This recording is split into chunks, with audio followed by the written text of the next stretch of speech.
കൂർക്ക ചെടിയുടെ തലകളൊക്കെ വാടി വീണു തുടങ്ങി. കാരണം മഴയൊക്കെ നിന്നു. ഇന്ന് ഡിസംബർ 20 കഴിഞ്ഞ്. അപ്പോൾ നമ്മളിന്ന് കൂർക്ക പറിച്ചെടുക്കണ ഇത് മണ്ണിൻ്റെ അടിയിൽ ഉണ്ടാവുന്നുണ്ട് കണ്ട. അപ്പോൾ ഈ ചെടിയുടെ അവിടെ നിന്ന് ഒരു ചാൻ അകലത്തിൽ വെച്ചിട്ട് മണ്ണ് മറിച്ചിടാം. അപ്പോൾ ഉണ്ടോ ഇതിൻ്റെ അടിയിൽ നോക്കിയാൽ ഇതാണ് കൂർക്ക മണികൾ കണ്ടില്ലേ. ഇത് നമ്മളുടെ തമിഴ്നാട്ടിലെ കപ്പലണ്ടി പീനട്ട് ഉണ്ടാകുന്നത് ഇതുപോലെ തന്നെയാണ്, മണ്ണിൻ്റെ അടിയിലാണ്. അത് പറിച്ചെടുക്കണം.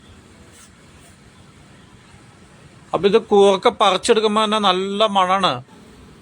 ഒരു 1/2 കിലോമീറ്റർ വരെ ഇതിൻ്റെ മണം ഇങ്ങനെ പോയിട്ടിരിക്കും. അപ്പം നിങ്ങൾ കടകളിൽ നിന്നൊക്കെ മേടിച്ചിട്ടുണ്ടെങ്കിൽ അത്രയ്ക്ക് മണം ഉണ്ടാവില്ല. കാരണം ഇതൊക്കെ കടയിൽ വന്നിട്ട് തന്നെ ചിലപ്പോൾ ഒരാഴ്ചയൊക്കെ പഴക്കമുണ്ടാവും. അപ്പോൾ കണ്ടോ ഈ മണ്ണിങ്ങനെ മറിക്കുക.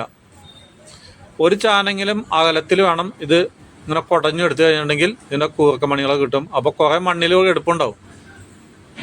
അപ്പോൾ കർഷകരെ സംബന്ധിച്ച് ഇതൊക്കെ കുറേയൊക്കെ എടുക്കും, കുറേയൊക്കെ അവിടെ കിടന്ന് പോവും. കണ്ടോ ഇതാണ് കൂർക്ക ഉണ്ടാവുന്നത്, മണ്ണിൻ്റെ അടിയിലാണ്. അപ്പോൾ ഈ കൂർക്ക മണികൾ നമ്മൾ ഉണ്ടായിട്ട് ഇപ്പോൾ ഡിസംബർ 22 ഇത് വീടിനകത്ത് വെച്ച് കഴിഞ്ഞിട്ടുണ്ടെങ്കിൽ ജനുവരി, ഫെബ്രുവരി, മാർച്ച്, ഏപ്രിൽ ഇടിവെട്ടി മഴ പെയ്തുകൊണ്ടിരിക്കും. മഴ പെയ്തു തുടങ്ങും. അപ്പോൾ ഈ കൂർക്കയുടെ സമയമായി ഇത് തനിച്ച് വീടിനകത്തിരുന്നിട്ട് മുളച്ചു വരും. അത് നമ്മൾ കൊണ്ടായിട്ട് ആ പുതുമഴ പെയ്യുമ്പോൾ തന്നെ കൊണ്ടായിട്ട് നടാം, ഇതുപോലെ വാരം മാടിയിട്ട്. അതിനുശേഷം ഇതിൻ്റെ തല കണ്ടില്ലേ ഈ പച്ച ഇലകൾ, ഇത് ഒരു ചാൻ ഉയരം വന്നു കഴിയുമ്പോൾ അത് മുറിച്ചെടുത്തിട്ട് ആ വള്ളി മേലെയും കൂടിയിട്ടാണ് വീണ്ടും നടുക. അതിന് ശേഷം നട്ട് കഴിഞ്ഞാലാണ് ഇതുപോലെ കൂർക്കുണ്ടാവുക. കണ്ടോ ഇതാണ് മണ്ണേര. മണ്ണേര ഞാൻ കർഷകൻ്റെ മിത്രമാണ്.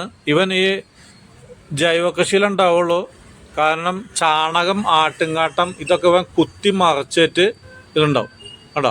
അപ്പോൾ ഈ കോഴിക്കാട്ടിൽ തന്നെ ഇതുപോലെ ഉണ്ടായിരുന്നു വരില്ല. കാരണം കോഴിക്കാട്ടിലെ മുഴുവൻ വിഷമാണ്. കോഴീനെ 90 ദിവസത്തിനുള്ളിൽ കോഴി കുഞ്ഞ് വിരിഞ്ഞ് മുട്ട വിരിഞ്ഞ് കുഞ്ഞ് 90 ദിവസത്തിനുള്ളിൽ വിൽക്കണം. അപ്പോൾ ഉള്ള വിറ്റാമിനുകളും ഓരോ ഇതിലും പോഷകങ്ങളും കൊടുത്തിട്ടാണ് ഇവനെ വലുതാക്കി എടുക്കുന്നത്. അപ്പോൾ ആ കോഴിക്കാട്ട ഇട്ടിട്ടുണ്ടെങ്കിൽ ഇതുപോലെ വരില്ല. അപ്പം ഞാൻ കോഴിക്കാട്ട ഉപയോഗിക്കില്ല. അപ്പോൾ ഇത് ഉണ്ടായിട്ട് ഇനി നമ്മൾ കഴുകി വൃത്തിയാക്കണം കേട്ടോ. അപ്പോൾ 1 കിലോ കൂർക്കയ്ക്ക് കൂടിയത് 2-3 മിനിറ്റ്, 3 മിനിറ്റ് വേണ്ട. അപ്പോൾ നമ്മളൊരു 5 കിലോ കൂർക്കയാണ്ട് ഒരു സഞ്ചിയിലിട്ടിട്ട് ഇതുപോലെ പൈപ്പിൻ്റെ അടി പോയിട്ട് 2 പ്രാവശ്യം അങ്ങോട്ട് ഇങ്ങോട്ടൊന്ന് ട്വിസ്റ്റ് ചെയ്ത് കഴിഞ്ഞാലേ അങ്ങോട്ട് തിരിച്ചവിടൊക്കെ തിരിച്ച് കഴിഞ്ഞിട്ടുണ്ടെങ്കിൽ ഈ കൂർക്കയുടെ തൊലിയൊക്കെ പോകും. അപ്പോൾ 5 കിലോ ഉണ്ടെങ്കിൽ 5 മിനിറ്റ് വേണ്ടു. അപ്പം നിങ്ങൾക്ക് ചിലപ്പോൾ വിശ്വാസമാവില്ല. കാരണം നിങ്ങളൊക്കെ 1 മണിക്കൂർ ഇട്ട് മാന്തി ഉരച്ചാലാണ് ക്ലീൻ ആവുള്ളൂ. കാരണം നിങ്ങൾ കടകളിൽ നിന്ന് മേടിച്ച കൂർക്കയാണ്, അതുകൊണ്ടാണ്. അപ്പോൾ അതൊക്കെ കടയിൽ നിന്നിട്ട് ഉണങ്ങി ദ്രവിച്ചിട്ടുണ്ടാവും. ഇതുണ്ട് ഈ മണ്ണിൽ നിന്ന് കൊണ്ടുവന്ന കാരണം ഇതുപോലത്തെ ഒന്ന് ഇതിലിട്ടൊന്ന് അരിച്ചെടുക്കണം, മണ്ണൊക്കെ കളയണം. അപ്പോൾ പണ്ടൊക്കെ അതിനെ ചേറ്റാന്ന് വെച്ചിട്ടുണ്ടെങ്കിൽ ഒരു മുഖത്തിലിട്ട് ഇങ്ങനെ അടിക്കണം. അപ്പം ഇന്ന് അതിൻ്റെ കാലഘട്ടം കഴിഞ്ഞു. മുഖമൊന്നും കിട്ടാനില്ല, പ്ലാസ്റ്റിക് മുഖമാണ് കിട്ടുക. അതൊക്കെ എൻ്റെ കടയുണ്ട്, 70-80 രൂപയ്ക്ക് നിങ്ങൾക്ക് തരാം. അപ്പോൾ ഉണ്ടല്ലേ ഇത് ആദ്യം തന്നെ ഒന്ന് കഴുകുക. അപ്പോൾ നമ്മളൊരു 2 പാത്രം കൊണ്ടുണ്ട് കണ്ടില്ലേ. ഇത് കഴുകി ഇനി ഒരു സഞ്ചിലിടാണ് നമ്മൾ. അപ്പോൾ ഒന്ന് ഫസ്റ്റ് ഒന്ന് കഴുകുന്നത് വെച്ചിട്ടുണ്ടെങ്കിൽ ഈ മണ്ണ് ഒക്കെ ഒന്ന് പോകാനാണ്. നമ്മളുടെ മണ്ണര അല്ലെങ്കിൽ ചാടൻ പഴുതാരൊക്കെ ഉണ്ടാവും, ഒക്കെ പോകാനായിട്ടാണ് കഴുകിയത്. ഇനി ഇത് ഈ സഞ്ചിയിലിട്ടിട്ട് കാണിച്ചു തരപ്പോൾ കണ്ടോ.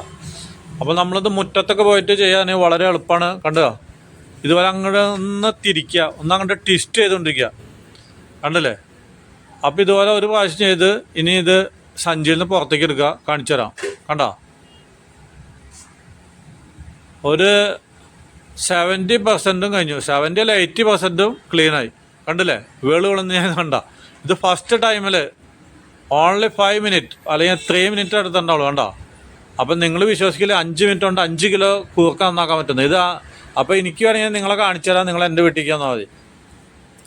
നിങ്ങൾ കടകളിൽ നിന്നൊക്കെ മേടിക്കുമ്പോൾ അതൊക്കെ ഒരാഴ്ചയിലും പഴക്കമുള്ളതാണ്. അപ്പോൾ അത് ഇരുന്നിട്ട് ഒന്ന് ഡ്രൈ ആയിട്ടുണ്ടാവും. അപ്പോൾ ഉണ്ടല്ലേ ഈ സഞ്ചീനെ ഒന്ന് മറിക്കുക, അതിന് ശേഷം ഇതിൻ്റെ വേസ്റ്റൊക്കെ കളയുക, വീണ്ടും ഇതിനെ മറിച്ചതിന് ശേഷം അതിൽ നിന്ന് കൂർക്ക നിറയ്ക്കുക കണ്ടോ. ഇപ്പോൾ ഒരു 80% വേസ്റ്റേജ് പോയി കഴിഞ്ഞു. അപ്പം നിങ്ങൾ കടകളിൽ നിന്നൊക്കെ കൂർക്ക മേടിക്കുമ്പോൾ ഇതുപോലെ തന്നെ ക്ലീൻ ആയിട്ടുണ്ടാവില്ല. ഇത് കുറേ വെള്ളത്തിൽ അത് ഇട്ടുവന്നുണ്ടാവും. അത് തൂക്കം പിടിച്ചാണെങ്കിൽ 1 കിലോ എന്ന് 3/4 കിലോ ഉണ്ടാവുള്ളൂ. അവർ പറയും ആ മണ്ണും ചെളിയൊക്കെ പോയി, അതുകൊണ്ട് അത്രയ്ക്കുള്ളൂ എന്ന് പറയും. അപ്പോൾ ഇതാണ് കൂർക്ക നന്നാക്കൽ. കണ്ടില്ലേ, ക്ലീൻ ആയിരിക്കും. അപ്പം നമ്മളൊരു കൂട്ടുകാരോട് വന്നിട്ടുണ്ട്. അപ്പോൾ അവൻ കാരണം ഞാൻ ഒന്ന് നിർത്തിയിട്ട് പറയാം. അപ്പോൾ നമ്മളുടെ കൂർക്ക ഉണ്ടല്ലോ, അപ്പോൾ 2 പ്രാവശ്യം ഇതുപോലെ ചെയ്ത് കഴിഞ്ഞിട്ടുണ്ടെങ്കിൽ ഫുള്ള് പോയി. അപ്പോൾ ഇതൊക്കെ വളരെ സ്വാദിഷ്ടമായിട്ടുള്ളൊരു ഭക്ഷണമാണ്.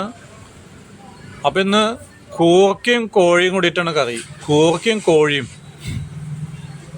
കണ്ടല്ലേ, ഇത് നോക്കിയാന്ന് കണ്ട, ഇതുപോലെ ഇരിക്കും കണ്ട. അപ്പോൾ ഈ കൃഷിക്കാരുടെ വീട്ടിൽ നിന്നൊക്കെ നിങ്ങൾ നേരിട്ട് വാങ്ങിച്ചിട്ടുണ്ടെങ്കിൽ 1 കിലോയ്ക്ക് ഒരു 20 രൂപ കുറവും ഇതുപോലെ സൂപ്പർ സാധനം. അപ്പോൾ ഇതൊക്കെ നമ്മളുടെ ജന്നത്തുൽ ഫിർദൗസ് എന്ന് പറഞ്ഞിട്ട് ഒരു അത്തറുണ്ട്. ഈ അത്തറിൻ്റെ പോലെയാണ് മണം. എവിടെ വെച്ചാലും ഒളിച്ചു വെച്ചാലും മറിഞ്ഞിരിക്കില്ല എന്നാണ് അത്തറിൻ്റെ പരസ്യം. അതുപോലെ തന്നെയാണ് ഈ കൂർക്ക നമ്മളുടെ അകത്ത് കൊണ്ടുപോയി വെച്ചാണെങ്കിൽ എവിടെ വെച്ചാലും ഇതിൻ്റെ മണം ഇങ്ങനെ സുഗന്ധം വന്നുകൊണ്ടിരിക്കും. അപ്പം നിങ്ങളൊക്കെ പരമാവധി കണ്ടില്ലേ, എൻ്റെ കയ്യിൽ നിന്നല്ല, ഞാൻ കൃഷിയൊന്നും ചെയ്തിട്ട് ഇങ്ങനെ വിൽപ്പനയില്ല, നമുക്ക് സ്വന്തം ആവശ്യങ്ങൾ. കാരണം ഇവന് കൊട്ടക്കുന്നത് നല്ല ചാണകം, ആട്ടുംകാട്ടം, ഇത് മാത്രമാണ് എൻ്റെ കൃഷികളിൽ ഉപയോഗിക്കുന്നത്. അപ്പോൾ അതൊന്നും ഞങ്ങൾ വിറ്റ് കാശാക്കില്ല. നമ്മളുടെ സ്വന്തം ആവശ്യത്തിന് സ്വയം പര്യാപ്തത നേടണം. ഇംഗ്ലീഷ് വേണം ഇടയില്ല ആ വഴിക്ക്. നമ്മളുടെ ഒരു കൂട്ടുകാരൻ്റെ അവൻ കണ്ടില്ലേ, വെളുന്നനെ.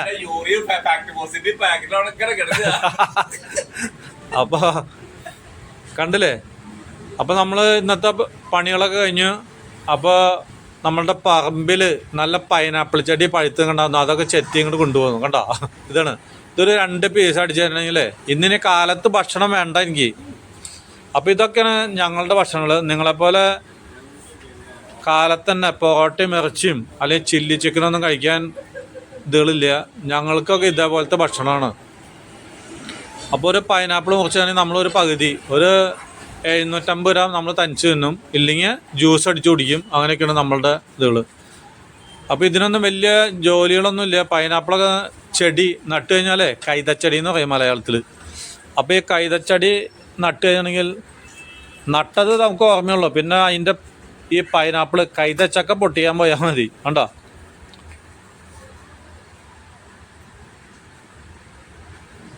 ഇതാണ് പൈനാപ്പിൾ. കണ്ടില്ലേ, നല്ല നാടൻ പൈനാപ്പിൾ. ഇതിൻ്റെ മണം ഇതൊക്കെ തിന്നത് കണ്ടു കഴിഞ്ഞാൽ കൊതിയാവും. അപ്പോൾ ഇത് മുഴുവനും തിന്നത് ഞാനിപ്പോൾ കാഴ്ച തരത്തില്ല. കാരണം നിങ്ങൾ തന്നെ വിചാരിക്കും ഇയാൾ ഇത് എന്തൊരു തീറ്റാണ്. കണ്ടോ, ഇതാണ് പൈനാപ്പിള്. അപ്പോൾ സബിത ഇവിടെ ഉണ്ട്, അവൾക്കൊരു കഷ്ണം കൊടുക്കാം. ഇല്ലെങ്കിലേ